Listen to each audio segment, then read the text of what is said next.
छोटे वीडियो को जब हम सुनेंगे जो आदरणीय गरीबदास जी महाराज जी की जीवन लीला के ऊपर हैं, उसके बाद हमें सतगुरु रामपाल जी परमेश्वर जी की वास्तविक स्थिति का और अच्छे से ज्ञान हो जाएगा कि सतगुरु रामपाल जी परमेश्वर कोई आम भगत, आम व्यक्ति या आम संत नहीं, बल्कि स्वयं सारी सृष्टि के रचनहार, कुल मालिक कबीर परमेश्वर हैं।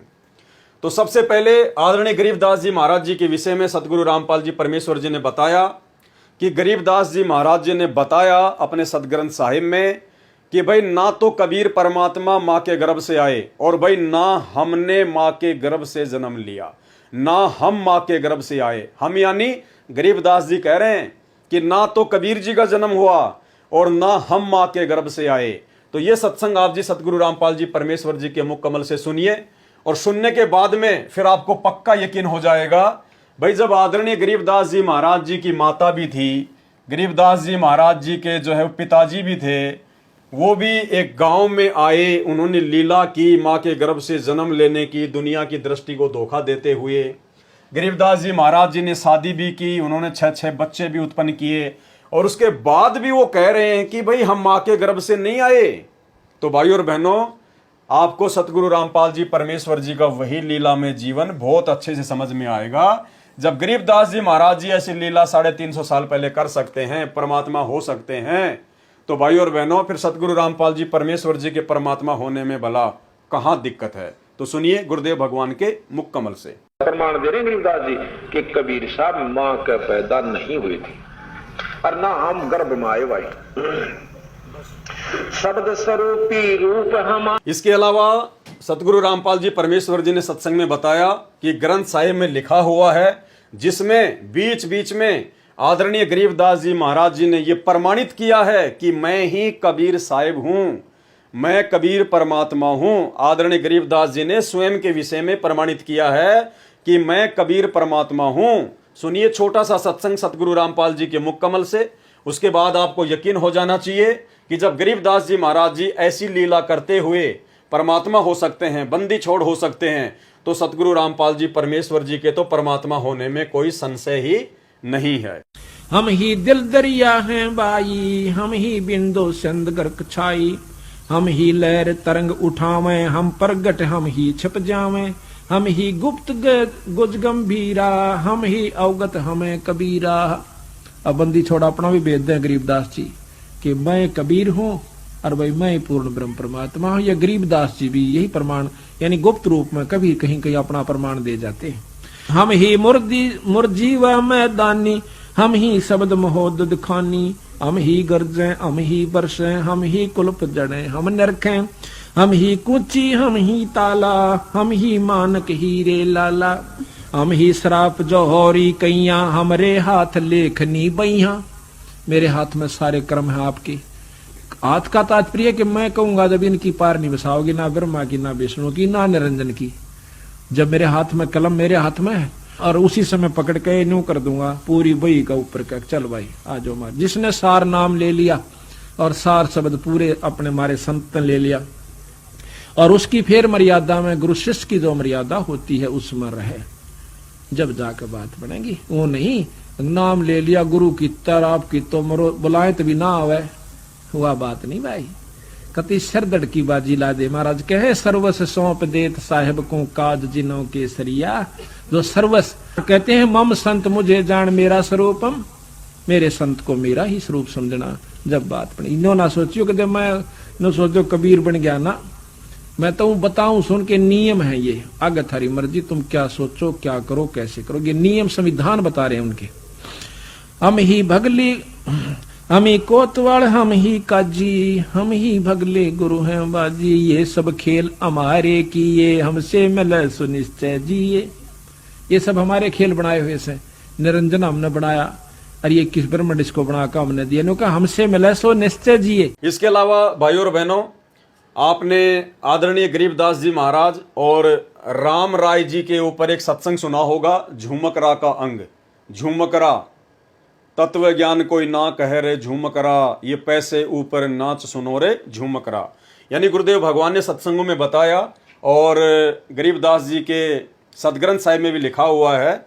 कि पंजाब से एक व्यक्ति गरीबदास जी के भगत के मुख कमल से सुबह का नित्य नियम सुनकर बड़ा प्रभावित हुआ और उन्होंने गरीबदास जी महाराज जी का पूरा एड्रेस ले लिया कि ऐसे महापुरुष से तो मिलना चाहिए। और वो राम राय नाम का व्यक्ति, राम राय उर्फ झुमकरा, गांव में उसको झुमकरा कहा करते थे, वो गरीबदास जी से मिलने के लिए आ जाता है।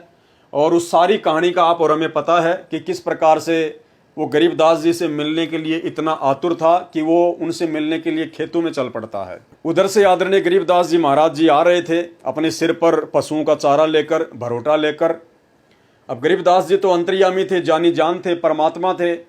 उनको मालूम था कि इस भगत के मन में साधु संत महात्माओं की जो वेशभूषा है वो अलग ही प्रकार की है। वो ये सोचकर आया था कि कोई बहुत पहुंचे हुए महात्मा होंगे, सिर पर या तो बड़ी बड़ी जटा होगी, चेहरे पर बड़ी बड़ी दाढ़ी मूंछ होगी, या बिल्कुल साफ करवा रखा होगा, पीतांबर पहन रखा होगा, भगवा पहन रखा होगा, कान वगैरह छिदवा रखे होंगे, धूणा वगैरह लगा के बैठता होगा। तो ऐसी धारणा राम राय के मन में थी गरीबदास जी से मिलने से पहले। तो गरीबदास जी तो जानी जान थे, अंतर्यामी परमात्मा थे, वो तो समझ गए उस बात को कि अगर मैंने अभी इसको कह दिया कि मैं हूं गरीबदास तो ये यहीं से वापस पंजाब चला जाएगा, मेरी एक बात नहीं सुनेगा। तो गरीबदास जी ने कहा कि चलो जी मैं मिलाता हूं आपको गरीबदास जी से। और राम राय को लेकर वापस अपने घर पर आ गए। घर पर आने के बाद में उनके जो भगत थे आदरणीय गरीबदास जी के, वो उनके लिए नहाने के लिए पानी वगैरह की व्यवस्था करने लगे। तो राम राय ने पूछा, भाई गरीबदास कौन सा है? तो एक भगत ने कहा, अरे बावड़े यही तो है जो तेरे साथ में आया है, यही तो है महाराज जी। तो राम राय का तो सिर चकरा गया, माथा पकड़ लिया, बोला भाई खोदा पहाड़ निकली चुहिया, ये महाराज, इसको किसने महाराज बना दिया, किसने साधु बना दिया? ये तो मेरे जैसा किसान है, इसके पास में ज्यादा जमीन होगी, मेरे पास में थोड़ी जमीन है। उसके बाद आदरणीय गरीबदास जी महाराज जी ने अपने सभी सेवकों को काम पर लगा दिया और नहाने के लिए जो बाल्टी रखी हुई थी वो नहाने लग गए। नहाने के बाद में जब वो अपनी धोती बांधने लगे तो आदरणीय गरीबदास जी महाराज जी ने अपनी उंगली पर चोट लगने का अभिनय करते हुए पास में बैठे हुए झुमकरा उर्फ राम राय से कहा कि वे राम राय, मेरी उंगली के चोट लग गई, मेरी धोती के गांठ लगा दे, यानी मेरी धोती बांध दे। तो राम राय ने जैसे ही धोती बांधना शुरू किया और वो गांठ लगाने लगा तो धोती का जो पल्लू था, जो गांठ थी, वो आर पार हो जाती। अब राम राय ने देखा शायद मेरी आंखों का धोखा है, उसने फिर से वो गांठ पूरे शरीर पर कपड़ा लपेट कर और जैसे गांठ मारना शुरू की, वो गांठ, वो कपड़ा गरीबदास जी के पूरे शरीर के आर पार हो गया और वो गांठ लग गई। तीसरी बार उसने ऐसा ही किया कि हो सकता है मेरी आंखों का धोखा हो। फिर से उन्होंने गरीबदास जी के पूरे शरीर के वो कपड़ा लपेट कर और जैसे गांठ मारना शुरू की तो कपड़ा शरीर के आर पार होता हुआ उस कपड़े के गांठ लग गई। फिर राम राय ने ऊपर देखा तो राम राय जी श्री विष्णु जी के भगत थे, विष्णु जी की भक्ति किया करते थे। और परमात्मा का विधान है कि इस मोक्ष के टाइम से पहले, इस बिचली पीढ़ी वाले समय से पहले जो भी भगत, जिस भी भगत की, अवतार की या किसी की भी वो पूजा करता है अपना इष्ट मानकर, परमात्मा उसी रूप में उसको दर्शन दिया करते थे। तो जैसे ही झुमकरा ने ऊपर देखा, क्योंकि गरीबदास जी ने कहा, अरे भाई झुमकरा क्या हुआ? अरे मैं तो तेरे जैसा एक किसान हूं, तेरे जैसा जमींदार हूं, तेरे से गांठ क्यों नहीं लग रही? तो जब झुमकरा ने ऊपर देखा तो विष्णु जी के रूप में आदरणीय गरीबदास जी ने उनको दर्शन दिए और उस समय उनको अपनी गलती का एहसास हुआ कि ये तो स्वयं परमात्मा है, ये तो भगवान है, मैं ही धोखे में था। तो कहने का मतलब है आदरणीय गरीबदास जी महाराज जी ने ये लीला की, अपने आप को परमात्मा साबित किया कि मेरा नूरी शरीर है, मेरा सौद स्वरूपी शरीर है, मेरा शरीर तुम आम जीवों की तरह हाड़ मांस का नहीं है, क्योंकि वो कपड़ा शरीर से आर पार होके गांठ लग रही थी। ठीक इसी प्रकार भाई और बहनों, सतगुरु रामपाल जी परमेश्वर जी के जीवन को जब आप देखेंगे, जब आप उनके भक्तों के इंटरव्यू सुनेंगे या सतगुरु रामपाल जी परमेश्वर जी के मुख कमल से जो इन्होंने अपने भक्तों के इंटरव्यू सुनाए हैं, जब आप वो सुनोगे तो आपको पता चलेगा कि भगत जब सतगुरु रामपाल जी परमेश्वर जी के चरणों की सेवा किया करते थे, उस समय सतगुरु रामपाल जी परमेश्वर जी के चरण फोम से भी ज्यादा मुलायम, फोम से भी ज्यादा मुलायम, ना कोई हड्डी, ना किसी प्रकार का अन्य कोई आडंबर जो आप और हमारे इस हाड़ मांस के शरीर में होता है। एक भगत ने तो स्पेशल सतगुरु रामपाल जी की यही सोचकर परीक्षा ली थी कि अगर परमात्मा होगा तो हमारे जैसे उनके शरीर में हड्डियां नहीं होंगी, बिल्कुल कोमल शरीर होगा, रुई जैसा, जैसे कबीर जी का था। और जब वो भगत ये सोचकर सतगुरु रामपाल जी के चरणों की सेवा करने गया तो बिल्कुल उसने वैसा ही पाया, बिल्कुल वैसा ही, और वो अचंभित हो गया। तो सतगुरु रामपाल जी परमेश्वर जी ने कहा कि भगत देख, गुरु अपने चेले की परीक्षा लेके फिर उसको नाम दीक्षा देता है, लेकिन तूने तो अपने गुरु की परीक्षा ली है। अब यदि तू इस भक्ति मार्ग से हट गया तो परमात्मा तुझे कभी भी क्षमा नहीं करेगा।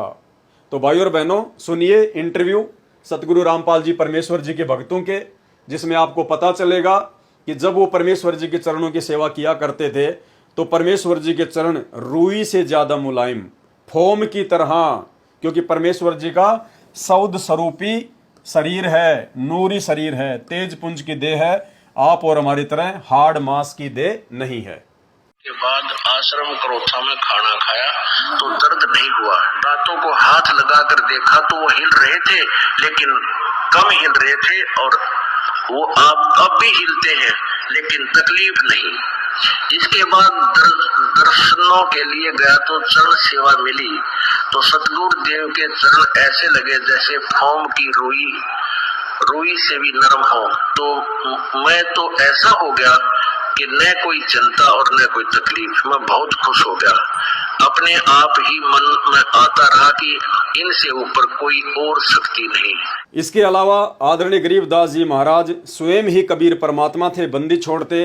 इसका एक अन्य जो प्रमाण है वो अर्जुन सर्जुन के द्वारा गरीबदास के रूप में कबीर परमात्मा जी की पहचान करना। यानी जब अर्जुन सर्जुन को आदरणीय गरीबदास जी ने 3 दिन की आयु में सारनाम दिया, उस समय सारनाम देने के बाद अर्जुन सर्जुन को गरीबदास जी ने कहा कि भाई अर्जुन सर्जुन, अब तो समझ में आ गई कि अपने गुरु में कभी दोष नहीं देखना चाहिए, क्योंकि अर्जुन सर्जुन ने 650 साल पहले यही गलती की थी। उन्होंने लोगों के कहने पर अपने गुरु के ऊपर संदेह कर लिया। जब परमेश्वर जी ने लीला की थी, अपनी ही एक शिष्या जो कि पहले वेश्यावर्ती का काम किया करती थी, गणिका थी, परमेश्वर से नाम लेने के बाद वो आश्रम में आने लग गई। भगत उनको टॉर्चर करने लग गए कि तू बदनाम औरत है, गुरुजी को बदनाम करेगी, आश्रम में मत आया कर। तो भक्तों के प्रति ऐसा रवैया देखकर कबीर परमेश्वर जी ने 64 लाख भक्तों की परीक्षा ली। उसी बहन को, गणिका को परमात्मा ने निमित्त बनाया, और उसी गणिका के तहत परमेश्वर जी ने अर्जुन सर्जुन की भी परीक्षा ली, और अर्जुन सर्जुन भी उस परीक्षा में फेल हो गए थे। यानी उन्होंने अपने गुरु के ऊपर संदेह कर लिया था। उसके बाद वो बहुत रोए। जब परमात्मा ने उनको समझाया, उनको अपनी गलती का एहसास भी हुआ, तो उस समय कबीर परमात्मा ने कहा कि भाई अब मेरे इस शरीर से तुम्हारा मोक्ष नहीं हो सकता, क्योंकि रहीमन धागा प्रेम का मत तोड़ो छिटकाए, टूटे से फिर ना जुड़े और जुड़े तो गांठ पड़ जाए। क्योंकि तुमने मेरे इस शरीर में दोष देख लिया, इसलिए तुम इस शरीर में पार नहीं हो सकते। तो अर्जुन सर्जुन ने बहुत ज़्यादा मिन्नतें की, प्रार्थना की, रोए, पैर नहीं छोड़े। तो परमात्मा ने कहा कि भाई ठीक है, आज से 250 साल बाद मैं गांव छुडानी में ऐसे दिल्ली के पास में हुमायूंपुर, वहाँ से एक गांव है छुडानी, हरियाणा में, वहाँ पे मैं प्रकट होऊंगा और उस समय आपको मैं नाम दीक्षा दूंगा। तो उन्होंने कहा कि महाराज हमें कैसे पता चलेगा? बोला वो मेरा काम है तुम्हें सचेत करना।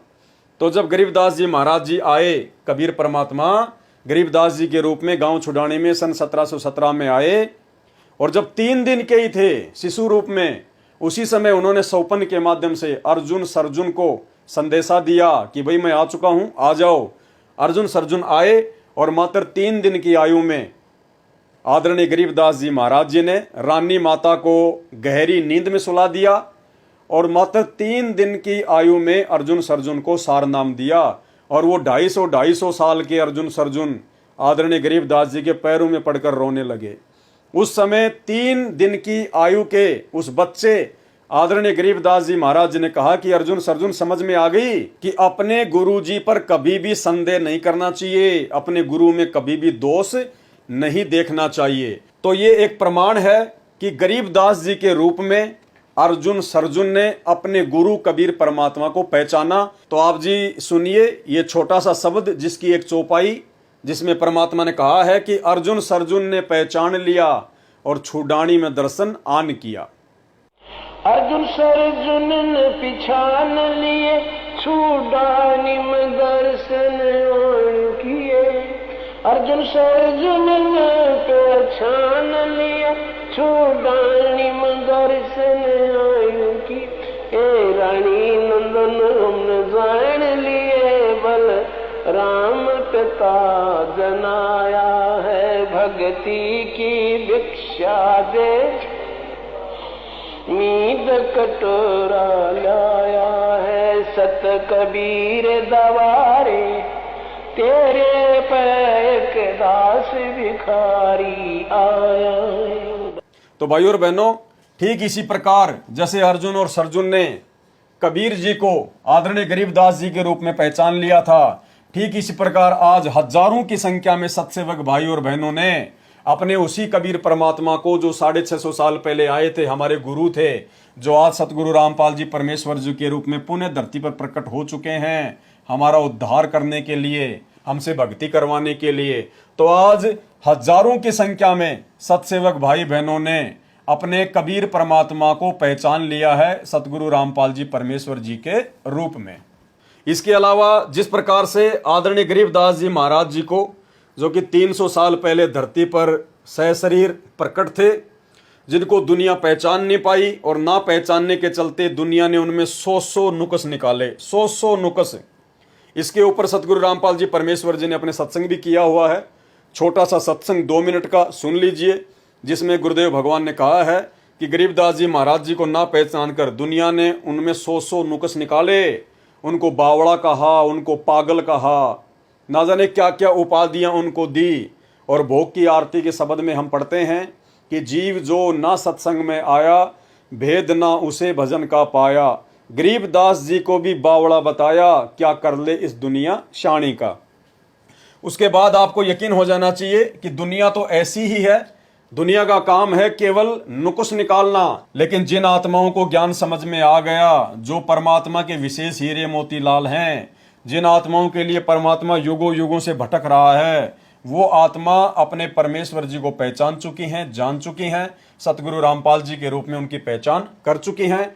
तो सुनिए आदरणीय गरीबदास जी महाराज जी के विषय में दुनिया वालों के विचार, और उसके बाद में यही स्थिति आज सतगुरु रामपाल जी परमेश्वर जी के प्रति लोगों की बनी हुई है, उनकी आध्यात्मिक ना समझी के चलते। गुरु को अपना शिष्य प्यारा हो है, अगर कोई शिष्य हो तो इसलिए अपने हंस को निकालने की खातिर कितने दुख पाए, कोरडे खाए, बांदी बन गए, और हम नीच आत्मा फिर भी नहीं समझ पाते। फिर जब गुरु के रूप में कोई आता है संत, उसको फिर ऐसे ही व्यक्ति उसमें 100 कसूर और उसमें 100 प्रक्रिया उल्टी मानकर उसकी निंदा करके अपना कर्म और धर्म नष्ट कर जाते हैं। गरीबदास जी महाराज आए तब भी उसमें लोगों ने, हमारे जैसी नीच आत्मा उस समय भी रही होंगी, पता नहीं उनके बारे में क्या क्या होगा। दुनिया को ठगता है, ऐसे करता है, गुमराह करता है, ये कहां से ज्ञान लिया, एक धोती कुर्ते वाला। आज उसी गरीबदास के आगे नाक रगड़ रगड़ के अपनी मन्नत पूरी की करवाई जा रही है। बंदी छोड़ कहते हैं कि अगर जब वो शरीर में थे, बंदी छोड़ की बातों पर विश्वास करके पूरी रूप से उसको परमात्मा स्वरूप मान लेते थे तो भगवान ही, लेकिन उस समय स्वीकार नहीं किया। उस समय स्वीकार कर लेते तो हम सतलोक में होते, तब तो हम सियाणे बने, होशियार बन गए, और यही कारण है चौथे युग में धक्के खा रहे। इसके अलावा भाइयों और बहनों, आदरणीय गरीबदास जी महाराज 12वें पंथ के संचालक थे, 12वें पंथ के संचालक। और दूसरी तरफ सतगुरु रामपाल जी परमेश्वर जी उसी 12वें पंथ में आगे चलकर 17 फरवरी 1988 को आए, और सन 1994 से उन्होंने यथार्थ 13वां कबीर पंथ शुरू किया। यानी गरीबदास जी ने 12वें पंथ को शुरू किया, और उसी 12वें पंथ में अपनी वाणी के अकॉर्डिंग कि 12वें पंथ हम ही चल आवें, सब पंथों को मिटाकर एक ही पंथ चलावें। 650 साल पहले कबीर जी ने धर्मदास जी से कहा था, कबीर सागर में लिखा हुआ है कि 12वें पंथ में हम ही चलावें, यानी गरीबदास जी के द्वारा जो 12वां पंथ चलाया जाएगा, उस 12वें पंथ में आगे चलकर मैं कबीर स्वयं ही आऊंगा और एक नया 13वां कबीर पंथ चलाऊंगा। तो 17 फरवरी 1988 को परम पूज्य परमेश्वर सतगुरु रामपाल जी एक आम भगत की भूमिका करते हुए और एक अच्छी आत्मा आदरणीय राम देवानंद जी को अपना मुंह बोला गुरु बनाते हुए इन्होंने 12वें पंथ में प्रवेश किया 17 फरवरी 1988 को, और सन 1994 से नाम दीक्षा देना शुरू करके इन्होंने यथार्थ 13वें कबीर पंथ को शुरू किया। तो भाइयों और बहनों, ये कुछ पॉइंट हैं जिन पॉइंटों को आधार बनाकर हम भगत आसानी से समझ सकते हैं कि वर्तमान में भक्ति मार्ग में सतगुरु रामपाल जी परमेश्वर जी की क्या भूमिका है। और जब तक हमें अपने गुरु जी पर संदेह होगा, जब तक हमें अपने गुरु पर शंका होगी कि क्या पता मेरे गुरु जी खुद परमात्मा है या नहीं है, क्या पता मेरे गुरु जी कबीर जी के द्वारा भेजे गए को संत हों, कबीर जी के दास हों, कबीर जी के प्रतिनिधि हों, अगर इस प्रकार की ऊंच नीच वाली भावना भगत के अंदर रहेगी, वो भगत कभी भी भक्ति मार्ग पर सफल नहीं हो पाएगा। क्योंकि भक्ति का मूल होता है सतगुरु। सतगुरु के बिना भक्ति नहीं चलती, सतगुरु के बिना भगत को काल आगे जाने का रास्ता नहीं देता। और सतगुरु की भूमिका केवल वही निभा सकता है जो काल से ऊपर होता है, जो अकाल होता है। और काल से ऊपर जो अकाल है वो स्वयं कबीर परमात्मा है, जो स्वयं ही सतगुरु का रूप धारण करके धरती पर प्रकट होता है। साहिब से सतगुरु भय, सतगुरु से भय संत, धर धर वेख विशाल अंग, वो खेल आदि और अंत। और परमात्मा कबीर जी स्वयं कहते हैं कि गुरु और गोविंद दो नहीं भाई, जो दो समझेगा वो दो जग में जाई, वो भगत भक्ति करते करते भी नरक में जाएगा। इसलिए भक्ति मार्ग में यदि हमने सफल होना है तो सतगुरु जो स्वयं ही कबीर परमात्मा होते हैं, हमने उनको कबीर परमात्मा के रूप में हृदय से स्वीकार करना पड़ेगा, अन्यथा हमारी भक्ति शुरू भी नहीं होगी, 2 कदम भी आगे नहीं चल सकती है। तो ये कुछ समानताएं थी आदरणीय गरीबदास जी महाराज जी के लीलामय जीवन में और सतगुरु रामपाल जी परमेश्वर जी के लीलामय जीवन में।